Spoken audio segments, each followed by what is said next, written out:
আলহামদুলিল্লাহ ওয়াসসালাতু ওয়াসসালামু আলা রাসূলিল্লাহ ওয়া আলা আলিহি ওয়া সাহবিহি ওয়া ওয়ালা মা বা'দ।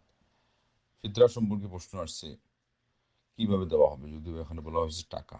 খেয়াল রাখবেন, এই এই শেষ দশকের বড় একটা বাড়তি, যেগুলোকে আমরা বলবো যে কনভারসেশন, বরং অনেক সময় বাক বিতণ্ডা, অনেক সময় ফতোয়াবাজি এবং অত্যুক্তি এবং জবানদরাজি এবং সময়কে যে জিনিসে যতটুকু দেওয়ার নয় এইভাবে দিয়ে নষ্ট করার একটা ইস্যু হলো অনেকের কাছে ফিতরা।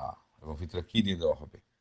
ভুলগুলো পরিষ্কার ভুল। যাদের আলহামদুলিল্লাহ জানার মানসিকতা আছে, চেষ্টা তারা থাকেন, আল্লাহ তাদেরকে জানিয়ে দিয়ে দেন, সহজে বুঝিয়ে দিয়ে দেন যে ফিতরা প্রধান খাদ্য দিয়ে হবে।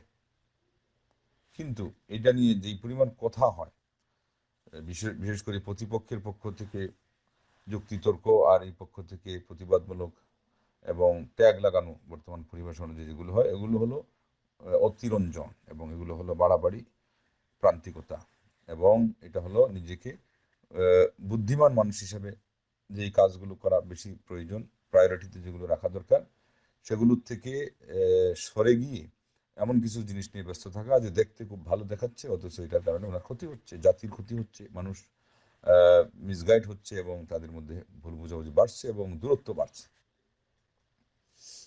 একটা ইজতেহাদ থাকতেই পারে। শেখুল ইসলাম ইবনে তাইমিয়ার মতো মানুষের ইজতেহাদ আছে, আমি কি তার চেয়েও বড় কোনো পণ্ডিত হয়ে গেছি? এটা তো শুধু এক পক্ষ না, যে ইমাম আবু হানিফ রাহমাহুল্লাহ বলেছেন, আর উনি কত বড় একজন ইমাম। তো এই মতগুলোকে অসম্মান করা যাবে না, এবং এগুলোকে এইভাবে করে আপনার এমন মন্তব্য করা যাবে না যে আপনি এটা দিয়ে সুন্নাহ আর বেদাত আর সুন্নাহপন্থী বেদাতপন্থী পার্থক্য করে ফেলছেন।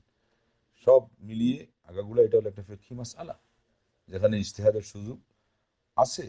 আপনি কোনটা মানহাজ আকীদা সঠিক থাকার ভিত্তিতে নিবেন, কোনটা নিবেন না, সেটা আলাদা। আর এটার কারণে যে অন্যদের মানহাজও ভুল হয়ে যাবে, এটা তো আরও বলা যাবে না। এটা মানহাজ বা আকীদার বিষয়ই না, ফিকহি একটা সিদ্ধান্ত।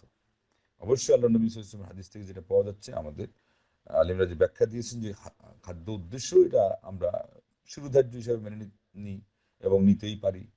কিন্তু এর অর্থ এই নয় যে প্রতিপক্ষকে এমনভাবে আঘাত করা যে এটার কোনো অস্তিত্বই নেই, এইটা সম্পূর্ণ ভুল। এরপর আমরা যেটা বলবো সেটা হলো খাদ্য দিয়ে দিবেন।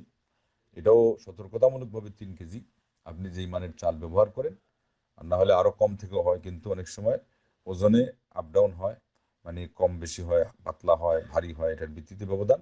অনেক সময় ওই যে শব্দটা হাদিসে সা সা আসছে, ওইটার থেকে বর্তমান আধুনিক যে মাপযন্ত্র নাপযন্ত্র, এগুলোর মধ্যে কোনটা এবং কোন পণ্য দিয়ে কি, এগুলোর কারণে আলেমদের মধ্যে, এমনকি ওই বিষয়ের যারা বিশেষজ্ঞ বা ওই বিষয়ে যারা অভিজ্ঞতা সম্পন্ন, তাদের মধ্যে তারতম্য হয়ে গেছে। সেই জন্য আলেমগণ 2.5 কেজি বলেন, শেষ পর্যন্ত 3 কেজি বলা হচ্ছে। তা না হলে আরো কমের থেকেই শুরু হয়েছে কথা।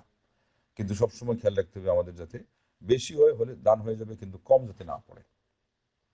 এই প্রথম কথা মনে রাখতে হবে যে বেশি হোক সমস্যা নেই, কম যাতে না পড়ে। কম পড়লে আপনি দিয়েও কি, আপনি জবাবদিহিতার মধ্যে থেকে গেলেন। বেশি হলে আপনারটা আল্লাহ রাব্বুল আলামিনের কাছে কবুল হবে, দান হিসাবে হলেও হয়ে যাবে। আর আরেকটা হলো যে এটা টাকা দিয়ে হবে না, এটা হলো খাদ্য, প্রধান খাদ্য দিয়ে হবে। অতএব আমাদের দেশ থেকে যেগুলো ঘোষণা করা হয় এত টাকা, এগুলো ব্যবধান খুব একটা বেশি থাকে না, কিন্তু কিন্তু টাকা বলা আর ঘোষণা দিয়ে দেওয়া, এটা কিন্তু ভুল। আপনি কেন টাকা ফিক্সড করবেন? ফিক্সড করতে গেলে যেটা হাদিসে আছে, এটা তো বেসিক কথা। আমরা যদি ওই ইয়ের মধ্যে নাই যাই, তত্ত্ব এবং তথ্য তালাশে নাই যাই, টাকা বলতেছি, ঘোষণা দিচ্ছি, এরপরে আবার বলতেছি যে এত টাকা, যেটা 2.5 কেজিরও দাম হয় না, 3 কেজির তো দূরের কথা। অথচ ব্যবধান আবার খুব বেশিও না। তাইলে পরে আল্লাহ নবী সাল্লাল্লাহু আলাইহি ওয়াসাল্লাম বলছেন এটা হলো রোজার জন্য পরিচ্ছন্নকারী, মানে ক্ষতিপূরক। আর হলো আপনার গরিব গরিবদের জন্য খোরাক, তাদের খাদ্য খোরাক যোগান দানকারী। আর রোজার মধ্যে যে ভুল ত্রুটি হয়ে যায়, লামসাম সামান্য যৎকিঞ্চিত, এগুলোর জন্য কাফফারা, প্রায়শ্চিত্ত হয়ে যায়।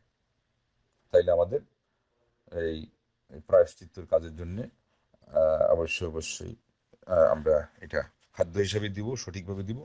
তার কিছু নিয়ম আছে যে ঈদের 2 দিন আগে দেওয়া যায়, আগে দিলে হবে না। মানে সরাসরি যারা হকদার তাদের হাতে পৌঁছবে ঈদের 2 দিন আগ থেকে নিয়ে ঈদের সালাত এর আগ মুহূর্ত পর্যন্ত। এরপরে যদি গড়িমসি করে দেরি করে দেন, এটা ফিতরা হবে না, কিন্তু দিতে হবে এটা পানিশমেন্ট হিসাবে, যাতে আগামীতে অ্যালার্ট থাকে, সাবধান থাকে। আর কোনো প্রতিনিধি যদি থাকে যার কাছে রাখা হবে, যে ওই হ্যান্ড ওভার করবে হকদারের কাছে, অথবা তার কাছে এসে নিয়ে যাবে, তাইলে সেখানে আগেও দেওয়া যাবে, এখন থেকেই দেওয়া যাবে, মাসের শুরু থেকেই দেওয়া যাবে, আবার ঈদের পরেও যদি সেটা তার কাছে পৌঁছে তাও হবে। কিন্তু সরাসরি আপনি দিবেন অথবা হ্যাঁ আপনি দিবেন আর হকদার নিবে, এটার সময় হলো এখনো না, ঈদের পরেও না, ঈদের মাত্র 2 দিন আগ থেকে ঈদের সালাতের পূর্ব মুহূর্ত পর্যন্ত। তো এই জিনিসগুলো ভালো করে খেয়াল রাখবেন এবং এটা যেন প্রত্যেকেই শুনেন, এটা নিয়ে যেন আর কারো মনের ভিতরে দ্বিতীয়বার কোনো কনফিউজ এটাও না থাকে, আবার প্রশ্নের জন্য আমাদের সময় না দিতে হয়। খেয়াল রাখবেন ভালো করে, এই পুরো দর্শকের এক একটা মুহূর্ত হীরা খণ্ডের চারা দামি।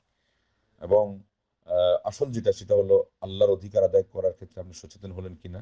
আবাদত বন্দেগী সহ আমরা এই যে 20 দিনে এমনকি শেষ দশকে আবার লাইলাতুল কাদরে যা করব, এটা আল্লাহর সাথে বান্দার সম্পর্ক নিবিড় হওয়ার যেই এই আল্লাহর পক্ষ থেকে একটা আম, এলাহি অফার ছিল, ওইটাকে কাজে লাগানোর কাজ আমরা ঠিকমতো করছি কিনা। আল্লাহর অলি হওয়ার একটা সুবর্ণ সুযোগ ছিল, আমরা এটা করতে পারছি কিনা। আল্লাহকে যেন দেখে দেখে আবাদত করার পর্যায়ে নিজেকে উন্নীত করার কথা ছিল, তা না হলে আল্লাহ আমাকে দেখতেছেন এই পরিস্থিতি মনের মধ্যে আনার সাধনার ছিল এই মৌসুম, এটা আমরা এই বসন্তকাল ওই সাধনার জন্য উর্বর ভূমি, এটাকে আমরা এখানে কিছু আমাদের চারা লাগাইলাম কিনা। আর এখন এসে বিশেষ করে যেটা হবে ফিতরার মাধ্যমে, এটা হলো মানুষের অধিকার। আপনি ফিতরা দিচ্ছেন, এখন জাকাত দিচ্ছেন কিনা, আপনি ঋণ পরিশোধ করছেন কিনা। সেই সাথে এটার সাথে এসে যাবে মানুষের ইজ্জত নষ্ট করা, কারো উপরে মিথ্যা অপবাদ দেওয়া, গীবত করা, এগুলোর থেকে নিজেকে সংযত করছেন কিনা। এই সবগুলো নিয়েই তো পুরা প্যাকেজ, পুরা আবাদতটা এইভাবেই। তাহলে আপনার এই কোর্স পুরা হবে, সিলেবাসে আপনি সার্থক হবেন। অতএব এটার সাথে ওই জিনিসগুলো তার লক্ষ্য উদ্দেশ্য সেগুলো মনে রাখবেন, এবং ওগুলোকে কতটুকু বাস্তবায়ন করছি ওইটার মান নির্ণয় করতে গেলে, নাম্বার দিতে গেলে আমরা দেখবো যে 10 থেকে শুরু হবে, 90-তে পৌঁছা অনেক কঠিন হয়ে যাবে সবার জন্য। তাহলে আমি ওই যে একটু আগে বললাম যে এইখানে থেকে গিয়ে পিছনে পড়ে থেকে আর আমরা একটা মাসালা নিয়ে, যেটা হলো ফুকাহাদের মূলত বিষয়, আমাদেরকে সঠিকভাবে উদ্ধার করতে হবে, যিনি বলেন ওনার কাছ থেকে, এই তো শেষ।